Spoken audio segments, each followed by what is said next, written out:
진실과 정의에 기반해서 제대로 된 판결을 해주신 재판부에 먼저 감사드립니다. 한편으로 이 당연한 일들을 이끌어내는데 이 많은 에너지가 사용되고 국가 역량이 소진된 것에 대해서 참으로 황당하다는 생각이 듭니다. 이 검찰이 또 이 정권이 이재명을 잡기 위해서 증거를 조작하고 사건을 조작하느라 썼던 그 역량을 우리 산불 예방이나 아니면 우리 국민들의 삶을 개선하는 데 썼더라면 얼마나 좋은 세상 됐겠습니까? 지금 이 순간에도 이 많은 사람들이 이 일에 관심을 가지고 이렇게 모여 있는데 사실 이 순간에도 어딘가에 산불은 번져가고 누군가는 죽어가고 경제는 망가지고 있지 않습니까? 이제 검찰도 자신들의 행위를 좀 되돌아보고 더 이상 이런 국력 낭비하지 않기를 바랍니다. 사필 기정 아니겠습니까? 네. 그동안 법적 공방으로 인한 정치적 부담 어떻게 해소하실 계획이세요?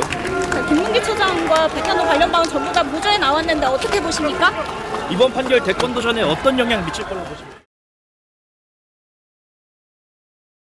이재명 대표에 대한 이번 1심 재판부의 판결은 사법부 역사에 두고두고 오점으로 남을 최악의 판결입니다. 이재명 대표를 죽여야 자신들이 산다는 윤건희 국힘 정권과 정치검찰이 한몸이 되어 조작 수사, 억지 기소한 사건이었습니다. 21대와 22대 총선에서 허위사실 공표 혐의와 관련해서 공직선거법 위반으로 징역형을 받은 사례는 없는 것으로 알고 있습니다. 떨어진 대선 후보에 대한 징역형을 어떤 국민이 납득하겠습니까? 조작 기소를 받아 쓴 허술한 법리를 누가 감정 아닌 합리화하겠습니까? 그런데 과연 패자에게 다음 선거에 나올 기회를 원천적으로 박탈하는 것이 공직선거법의 목적인지, 패자에게도 그렇지만 당의 보전금을 물어내도록 하는 것도 역시 마찬가지입니다. 항소심 법원은 부디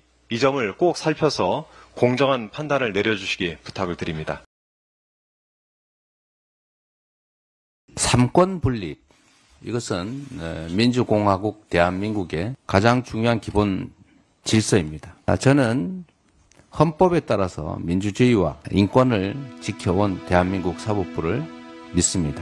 한때 조봉암에 대한 판결, 인혁당 사건 판결, 김대중 내란 음모 사건 판결처럼 흑역사도 없지는 않았지만 민주주의 체제가 수립된 이후, 소위 민주화 이후에는 이 모든 사건들에 대해서도 사법부의 재심 판결들이 있었습니다. 한때 잘못 가더라도 반드시 제 길을 찾아왔고, 이런 사법부의 독립성과 양심, 또 정의에 대한 추구가 이 나라의 민주주의를 지금까지 이끌어왔다라고 확신합니다. 제가 수십 년 법조인으로 종사해 왔지만 그 수천 건의 사건을 처리하면서도 상식과 법리에 명백하게 어긋나는 그런 결론이라고 하는 것은 제 기억으로는 거의 손에 꼽을 정도에 불과했습니다. 법관은 독립되어 있습니다. 그래서 법관들마다 다른 판단을 내릴 수가 있습니다. 그래서 3심제가 있습니다.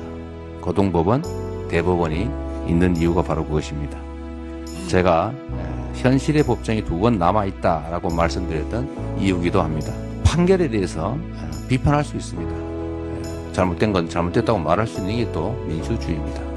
정당한 의견 표현입니다. 그러나 이를 벗어나서 사법부 전체를 싸잡아 비난하는 그런 일들은 바람직하지 않다라는 말씀을 드립니다. 양심적이고 정의감이 투철한 유능한 법관들이 훨씬 더 압도적으로 많다, 이 말씀을 드리는 바입니다. 지금 이 순간에도 인권과 민주주의의 최후 보루로서 정의를 발견하고 실제적 진실에 따라서 인권과 민주주의가 지켜질 수 있도록 최선을 다하고 계시는 대다수 법관들에게, 그리고 사법부에 감사와 존중의 마음을 전해드리는 바입니다.